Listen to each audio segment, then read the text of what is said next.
ছেড়ে কৃষ্ণ ভজন করিবার লাগি কামকামিনী সেজে।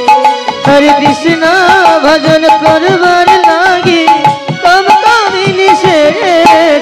গতি অসুগ যোজিনী মন্দ যেন গতি অযোগ যোজিনী মন্দ গতি অযোগ যোজিনী মন্দ।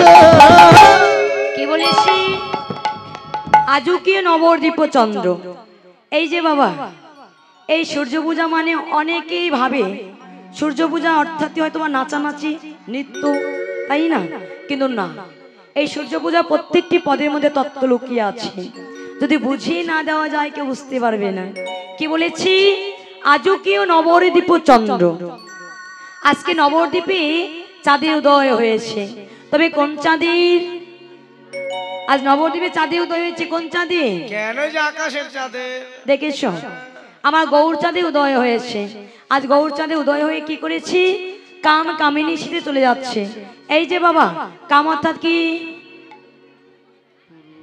কাম অর্থাৎ পুরুষ, কামিনী অর্থাৎ নারী। তবে আমার গৌরহরি কাম পুরুষ রমণী শীতে চলে যাচ্ছে। কেন? কৃষ্ণ ভজন করিবার লাগে। আচ্ছা আপনারাও তো কৃষ্ণ ভজন করতে এসেছেন, এখানে কি শুধু রমণী এসেছে, পুরুষ আসে নাই? যারা পুরুষ একটু হাত তুলবে, আমি দেখতে পাই না মাঝে মধ্যে চোখে। কি যারা পুরুষ হাত তুলবে? যারা পুরুষ হাত তুলবে। একজনও পুরুষ নেই। হরি বল। ও দাদু কি ব্যাপার, তুমি পুরুষ না? আরে দাদু আগে পুরুষ ছিল, হরি বল, এখন রমণী হয়ে গেছে। দেখেছ এখন এই বুড়ো বয়সে তো রমণী হবে, তাই না? কিন্তু আগে থেকে রমণী হতে হবে, যৌবন কাল থেকে আগে আমাদের রমণী হতে হবে। এখনই বুড়ো বয়সে রমণী হয়ে আর লাভ নেই, তাই না? এখানকার ভক্তরা খুব চালাক, কেউ ভুল করে হাত তুলে নাই। ভজনটা সবাই জানে, সত্যই তাই। শাস্ত্রে বলেছি যারা কৃষ্ণ ভজন করে তারা কখনো পুরুষ হতে পারে না, তারা সবাই রমণী। কেন? শাস্ত্রে বলেছে কৃষ্ণ ভজনে ভাই সবই অধিকারী, কি বিপ্র কি শূদ্র কি পুরুষ নারী। যারাই কৃষ্ণ ভজন করে তারাই নারী, তারাই রমণী। তাই তো রমণী সেজে আমার গৌরহরি চলে যাচ্ছে। কেন না রমণী সেজে চলে যাচ্ছে? যাবার গতিটি কেমন? গতি হচ্ছে গজদিনী মন্দ। আচ্ছা গজ অর্থাৎ কি বাবা? ঘোড়া ঘোড়া হাতি। হাতি চলার গতিটি কেমন? খুব জোরে জোরে যায়, লাফাতে আরে অত বড় একটা প্রাণী আবার কি হলো?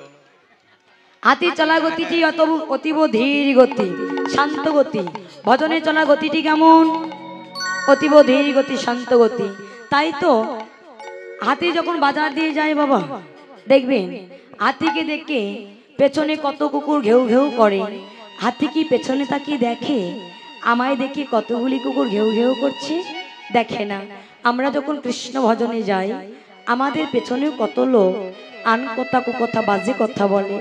আমাদের কি পেছনে তাকিয়ে দেখলে কৃষ্ণ ভজন হবে বাবা? কখনোই হবে না।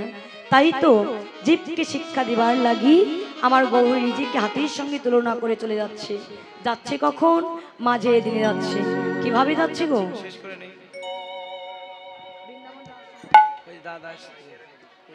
দাদা তো আমাকে ওই তো সাদা দিবে যে।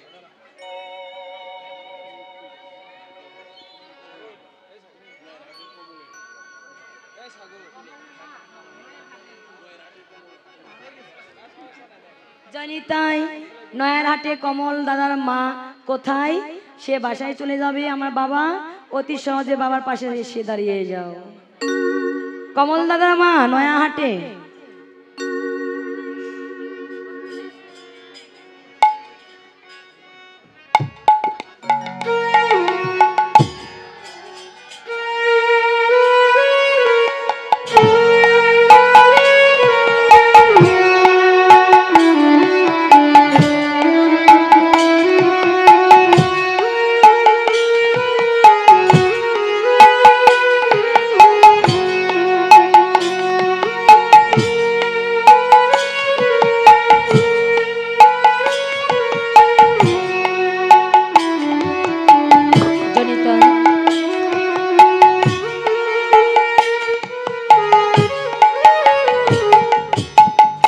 জনিতাই এখানে বাবা ছিল যে, এই যে বাবা তুমি এসো, এই যে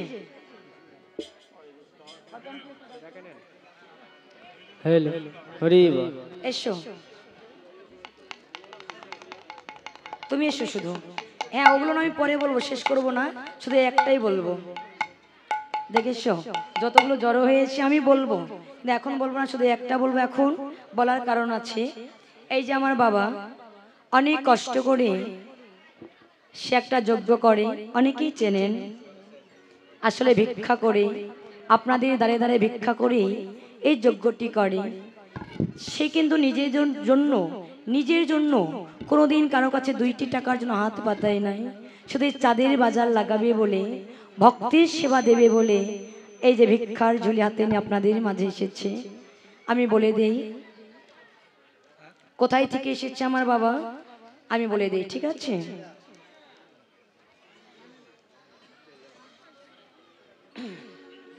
একটি নিমন্ত্রণ পত্র এই বাবারই, যেখানে যজ্ঞ হবে সেখানকার নিমন্ত্রণ পত্র এসেছে। শ্রী শ্রী মহানাম যজ্ঞ অনুষ্ঠান হবে অষ্টকালীন, এবং অষ্টকালীন লীলা কীর্তন হবে 2 দিন, একদিন নাম একদিন লীলা।